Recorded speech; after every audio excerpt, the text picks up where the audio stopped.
Wait him. Spawning down in the bottom left-hand position as the red Protoss player. He represents Alliance. It's none other than Naniwa.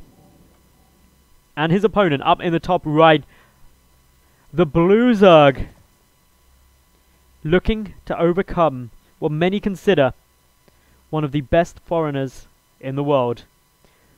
It is Naniwa. What? Did you hear nothing of that? No, you said Naniwa, not Stakiman. Uh-oh. Naniwa wants you to leave because you lagged. Oh well. Should we radiocast this game? We could radiocast this game, although I don't believe this was on my end, even if it was. We're in the studio at the moment, so hopefully that'll all get resolved. But regardless, did you hear the introduction, or did it all get knocked out? No, I heard the introduction, but you said the Zerg player was Naniwa. Did I? Yeah. It's Stakiman playing Stakiman for the Russian universe of Warhammer. And yeah, he's sending out a bit of a scout, wants to make sure he knows exactly what's going on. Naniwa opening with a gateway. I very much doubt we're going to be seeing any of Naniwa's typical super greedy like Nexus into gateway builds, because he is the massive, massive favorite. Yeah, he's, well, a Premier player. He was in the global finals as well, let's face it. Beating just out Revival in order to get that. And we are getting some lag issues. We may actually have to drop out of this game now. You have to drop out. All radiocast. So, unfortunately, we are going to have... On those Lings, they will not be able to fight the Zealots effectively. In the top position, as the blue Protoss player, it is Naniwa. And his opponent down to the south, the red Zerg, it's Stakiman. Again, we have Stakiman going for a drone scout here on 10. And I like this out of him. I like to do this myself in ZVP. And it allows you to just identify what your opponent is doing and respond accordingly, because Naniwa is a player who can do so many different things. It's very difficult to predict what he's going to do, and he likes to change it up, and we haven't seen him in a tournament in a while, and that's the most notable thing about Naniwa, is that like he may do the same thing like for the duration of one tournament, but then the next tournament he'll have something totally different up his sleeve, and his playstyle will just be totally different. Looks like another hatch first out of Stakiman. Yeah, and this is all fine. It could also be a hatch pool opening, although Polar Knight, not the best map to do that on. Other things, of course, Polar Knight to keep an eye out for is the amount of dead space around. Mutalisk play potentially going to be very strong on this map. Naniwa may also look for going for a little bit of Oracle play or something, since you can sneak into the main and also get round towards the natural. He is scouting nice and early with this probe coming in. Going to see the timing of that spawning pool. Ooh, a little grab there by Stakiman on a lot of drones, just trying to pick that off. Yeah, so actually we have... Ooh, this is cool. We have Naniwa putting down the forge in the main. He's going to cannon rush here. And Stakiman scouted a gateway, so he probably is just thinking this is fake, but now he should know it's real. He's got 3 pylons completely blocking him in, and Naniwa going for this cannon rush is going to get the hatch cancel at the very least. Yes, Stakiman is not responding to this at all, not pulling any drones or anything in order to try and stop that. The photon cannon is now on its way, and Naniwa probably a bit shocked at his luck that Stakiman is not pulling anything for the moment. Stakiman is 100% sure that this is just a fake. Yeah, well, not anymore. There's a cannon on the way, and he did cancel that hatch rate at the very least, so he does know at least now that he did manage to get that before it finished on up, which is good. Stakiman replacing his hatchery now at the 3rd base. Naniwa canceled 2 of the gateways, though. Or the 2 of the pylons, so he didn't invest too much in that, and it's definitely worthwhile. 3rd base coming on down now at the 4th base location as well, and Naniwa's just going to go home. Yeah, Naniwa going to take an expansion. Unfortunately, didn't get a scout down to see that actually the 4th was taken as well, but a probe coming over to check the 3rd. It's quite probable that this would be here. It's something which often Zerg players will do if they do lose their natural base, is just going to take that 3rd first instead. Whether Naniwa now comes over to check the 4th, he is going to do it. This is a nice move, because the downside of taking the 3rd and 4th simultaneously is that obviously holding these 2 bases, even in the mid game when you'd expect to be on 4, is a bit more tough because you're more spread out. Early on, when you've only got Lings, it can be nigh on impossible to hold both of them if Naniwa were to start applying some pressure. Well, he is getting that warp gate up right now, not putting any chrono into it or anything like that, so Stakiman's not going to be at the brunt of any pressure too soon. I kind of would have liked to see him chrono out that warp gate and maybe get 3 extra gateways off the expansion and then go for some pressure. He is adding 2 now. And yeah, so this is still going to be pretty good because aggression against this is going to be really hard for Stakiman to hold because he still went 3 hatch, but they were delayed and they're so spread out that there's not going to be creep connecting them. So getting extra queens, and he is going to be going 3 extra gateways. It is scouted, the additional one. So Stakiman knows this is coming. Speed's going to be done. So if he can deny the pylon, he'll be okay. But the problem is there's a cannon guarding the pylon, so it's going to be very, very costly. Now, for the moment, we do just see Naniwa sitting on 2 gases. Do you reckon he'll take the 3rd and 4th anytime soon, or do you suspect instead he'll be a bit more zealot heavy with his unit choice if he is able to get that pylon down? Because, actually no, the Rotron is on its way, so there shouldn't be much problems for Stakiman defending just a lot of zealots either.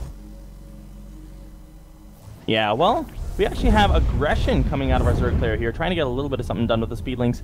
Not going to get too much done. We actually have a ton of lings on the way because he knows exactly what's coming his way. Roach Warren as well, just in case it gets a little bit out of hand with the zealot numbers. No +1, despite the fact that the forge did go down, so Naniwa's zealots will still take 3 hits to kill the lings rather than 2. And it looks like Stakiman is going to commit to trying to deal with this cannon and then the pylon. The problem is, warp gate's done. Naniwa can warp in units if he so desires.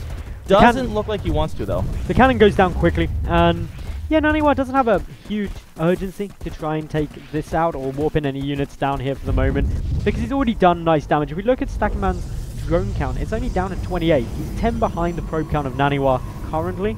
And at 7, nearly 8 minutes into this game, that is a nice position for Naniwa to be in, especially when he is a game up. Stakiman, though, supply blocked after losing one of those sacrificing overlords. Is only now just starting another overlord into production. He's not got many minerals, so he doesn't start a second one up instantly either. This is a little bit of a bumpy build order now due to what Naniwa's been able to block. Yeah, Naniwa's going to move out with a lot of sentries and a couple of zealots here, and this is going to be very hard to deal with. Zerglings obviously can't connect to the zealots if they're behind force fields, and we have a robo coming up behind this, so Naniwa could look to transition into an immortal push or just a 3rd base.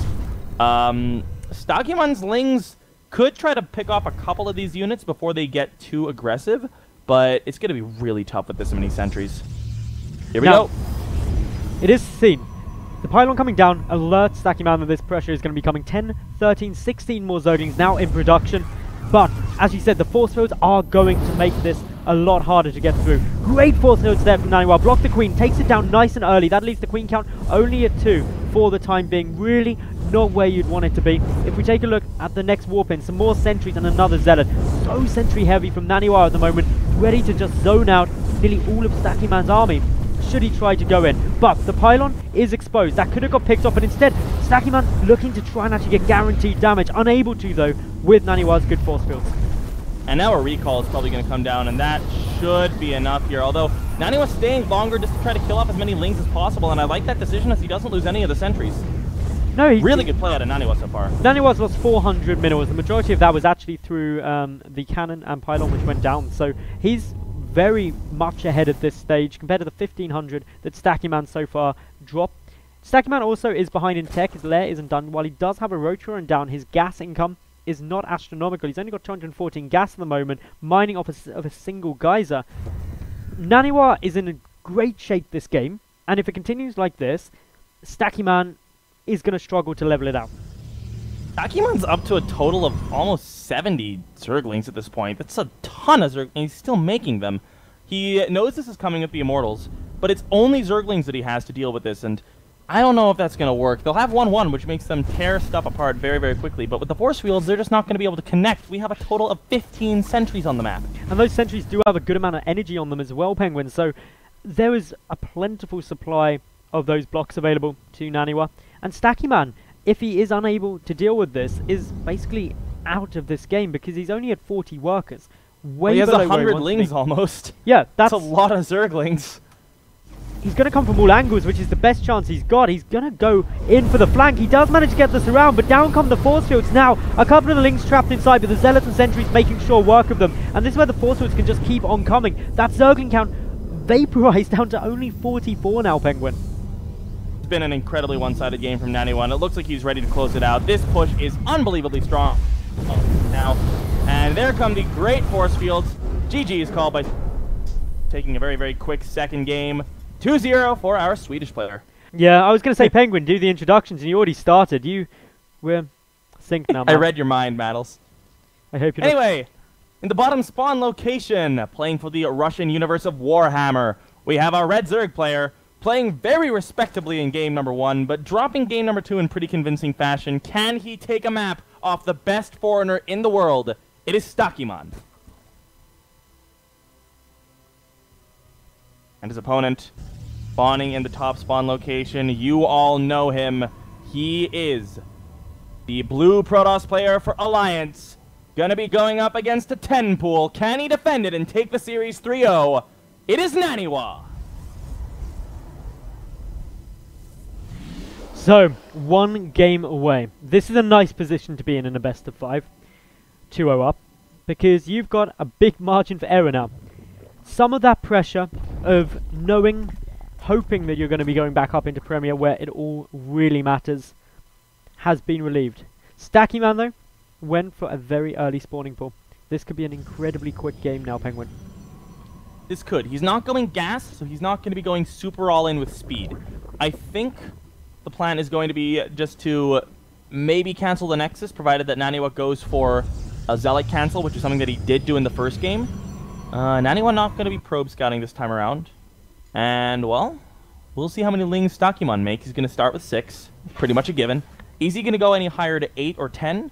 Or is he just going to stop at that, get a queen, and expand? Well, we've got to keep an eye on it. The next lava should be popping out about now, so it is going to go up to 8 Lings. This is much more of a commitment the longer this goes on. And Naniwa is actually in a good spot to defend against that, because he's going to complete this wall off any second now with a cybernetics core. So his main base relatively secure if the Zealot comes out. A pylon, sorry, a single probe can also block that down for a few seconds. I think I may be mistaken with this, but no. Okay, no, yeah. Naniwa was also confused. I didn't think that was a wall, and Naniwa went and double-checked with the probe, because it doesn't look like a wall, but it actually is an almost wall. There's one little gap there on the left-hand side, so... The important thing is Naniwa doesn't cancel this Zealot, although it's going to be fairly close. Does the pylon? No, the pylon won't see it because it's building, and that means these Lings can make their way straight up into there. This is not ideal for Naniwa, but he doesn't cancel the Zealot, so he's at least got that to help defend it. Yeah, the Zealot's going to be really, really helpful here. We have the hatchery on the way. 10 Lings is what Stakiman's stuck with. He's got a queen on the way now. He's going to try to do as much damage with these Lings as possible. He's going to have to micro his heart out here. Good wall off from Naniwa there. That means he will essentially sacrifice the pylon on the low ground. A couple of probes going down already. Good control from Stakiman. 3 worker kills. He's also going to get that pylon on the low ground for sure now that that is completely walled off. Also delaying the natural base too. That's the other thing that you've got to keep a good eye out for, is that Naniwa's build has been thrown off by this, in addition to Stakiman's being slightly delayed. The Lings are still alive, but with the mothership core there, not for too much longer. Pylon at the low ground does go down. Good split up of these Lings here. Nice control by Stakiman, but good control by Naniwa as well, sending the Zealot after one pair and the mothership core after the other.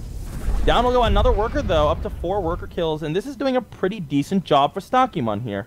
Yeah, it's not been great damage, but it's not been too bad either. He's still down by 2 workers net, but he'll quickly level that back out with his natural base up, and having that natural down before Nani's even started his is going to be very helpful.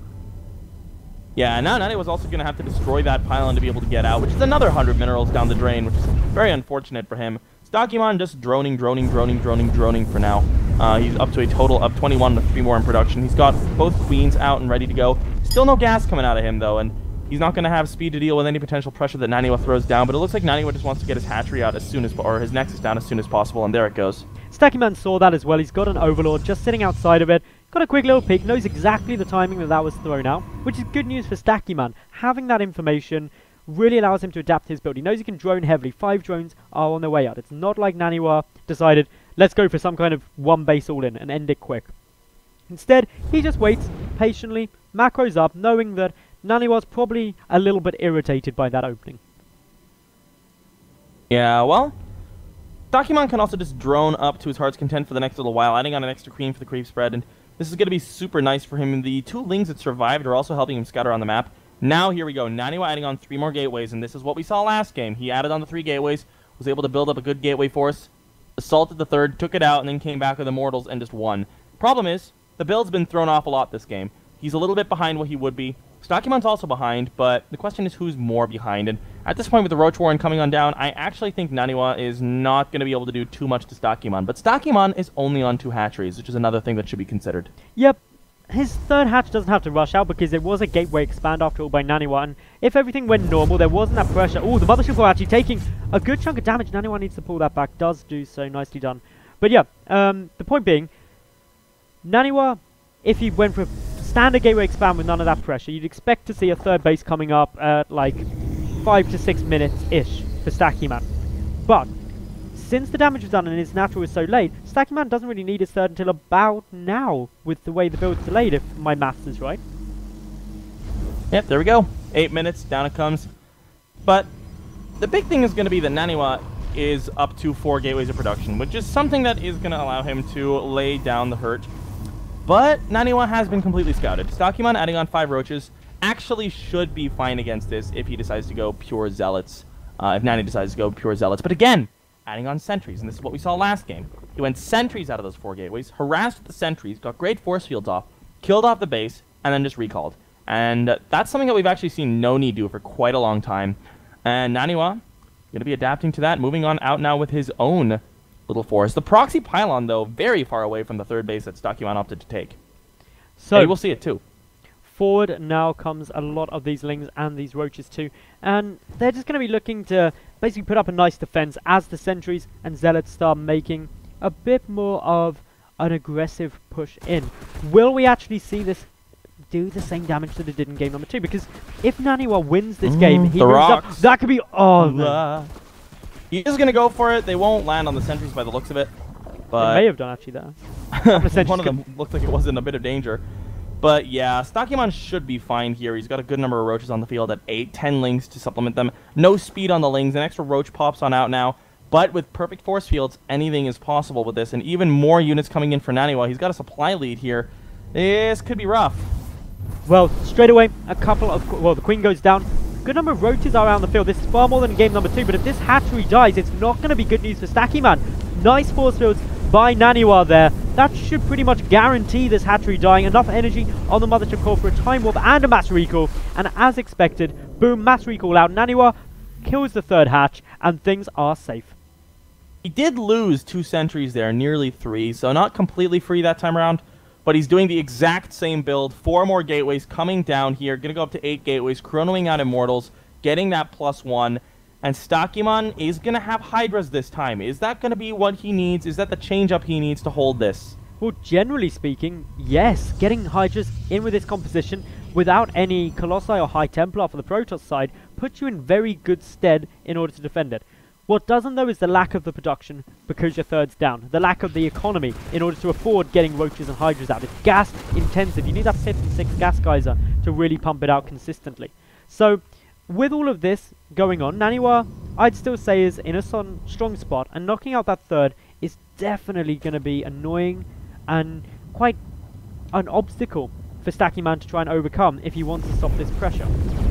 The biggest problem is that Stakiman doesn't have the numbers of Hydras. He's got 8 in production, 5 of them will pop right about now, but a couple of them just started, and the longer it takes Naniwa to get there, the better for Stakiman, because he's trying to get the Hydra count up as high as possible, but that proxy pylon is ready, and this all-in from Naniwa is going to hit hard and strong. The supply advantage goes slightly in Stakiman's favor, but with this amount of roaches, that's not a good thing. However, 16 sentries, those are not high DPS units here. And the Hydras are incredibly high DPS units. They're often called glass cannons because they have low health but very high DPS. And here we go. Does Stakiman get the engagement he wants? Fighting in the mineral lines, not the greatest idea with force fields here. A couple of beautiful force fields there. Will be able to zone out a lot of the army, but a lot of the roaches at the front are in range to deal a lot of damage here. Stakiman trying to fight with these Hydras, but the force fields are zoning them out very, very well. The Immortals shelling away, and Naniwa's force fields are just not allowing Stakiman to close the distance. The 2 Immortals at the back are up. Most of the sentries still alive. And with all of Stakiman's army going, while the supplies are in Stakiman's favor, he's lost most of his roaches who are acting as the buffer for these Hydralisks.